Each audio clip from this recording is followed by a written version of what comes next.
मुळात election commission हे स्वायत्त आहे म्हटलं जातं, ते स्वतंत्र आहे. इलेक्शन निष्पक्ष घेण्याची जबाबदारी इलेक्शन कमिशनची आहे. त्यामुळे सर, निवडणूक बारामती लोकसभेचा विचार करता आज उमेदवारी अर्ज मागे घेण्याचा शेवटचा दिवस होता. एक उमेदवार असा आला की त्याला तुतारी चिन्ह मिळालं आणि त्यावरनं वाद होण्याची शक्यता दिसते. काय आपली प्रतिक्रिया? मुळात इलेक्शन कमिशन हे स्वायत्त आहे म्हटलं जातं, ते स्वतंत्र आहे. इलेक्शन निष्पक्ष घेण्याची जबाबदारी इलेक्शन कमिशनची आहे. त्यामुळे उमेदवारांच्या नावामध्ये, नामसाधर्म्यामध्ये किंवा चिन्हामध्ये काही घोटाळा होऊ नये, काही गोंधळ होऊ नये, ही सगळी जबाबदारी इलेक्शन कमिशनची आहे. परंतु असं असतानाही इलेक्शनला कमिशनलाही माहिती आहे की आपल्याकडे बऱ्याच लँग्वेजेस आहेत, बऱ्याच भाषा आहेत. त्याच्यामध्ये अनेक गोष्टींची नावांचा फरक होण्याची शक्यता आहे. अशा स्थितीमध्ये विशेषतः मोठे उमेदवार ज्यांच्या मागे काहीतरी वलय आहे, ज्यांच्या मागे मोठी निवडून येण्याची शक्यता आहे, अशा ठिकाणी जर अशी गडबड होत असेल तर इलेक्शन कमिशनने काळजी घेतली पाहिजे. विशेषतः आता जे फ्लूट आणि म्हणजे तुतारी आणि पिपाणी, तुतारी असलेला तुतारी वाजवणारा माणूस आणि तुतारी, ह्या गोष्टींचा गोंधळ होऊ नये ही काळजी इलेक्शन कमिशनने घेतली पाहिजे.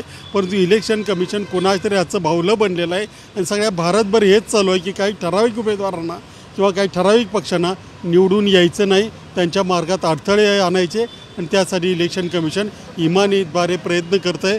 परंतु कधीतरी त्याला जाग येईल असं आपण अपेक्षा करूया. सर, असं म्हणता येईल का हा एक इलेक्शन कमिशनचा खोडसाळपणा आहे, जाणीवपूर्वक केलेला आहे? निश्चितपणे इलेक्शन निष्पक्ष घेणं, उमेदवारांच्या मध्ये कुठली भांडणं लागू नयेत.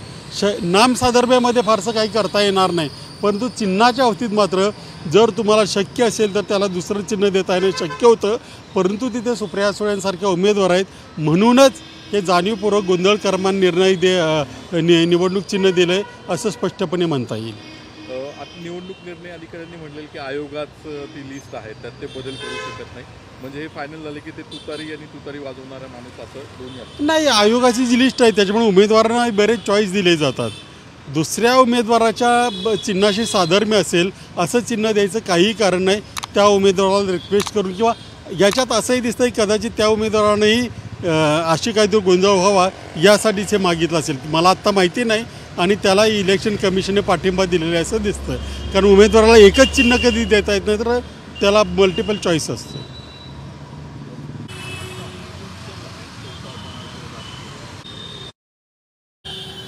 निवडणूक चिन्हामध्ये साधर्म्य असणं हे इलेक्शन कमिशनला टाळता आलं असतं. परंतु ज्या अर्थी, कारण याच्यामध्ये अनेक निवडणूक चिन्ह देता येतात, परंतु कुठून तरी एक उमेदवार येतो, तो गोंधळ होईल अशा पद्धती चिन्ह मागतो आणि इलेक्शन कमिशन त्याला ते अलॉट करतं. याच्यामध्ये इलेक्शन कमिशनचा खोटारडेपणा दिसतो आहे, कारण उमेदवारांनी काही नावं द्यायची असतात इलेक्शन चिन्हाची, ती न देता जर साधर्म्य येणारं नाव देत असेल तर इलेक्शन कमिशनने याच्यामध्ये कुठेतरी आपले जे काही ब्रीद आहे किंवा त्यांचे जे कर्तव्य आहे त्याच्यामध्ये कसूर केली असं म्हणता येईल. राजकारणातील प्रत्येक अचूक बातमीचे सर्वात आधी अपडेट्स मिळवण्यासाठी सरकारनामाच्या सर्व सोशल मीडिया प्लॅटफॉर्मला लाईक, फॉलो आणि सबस्क्राईब करा. तसंच सर्व नोटिफिकेशनसाठी बेल आयकॉन प्रेस करायला विसरू नका.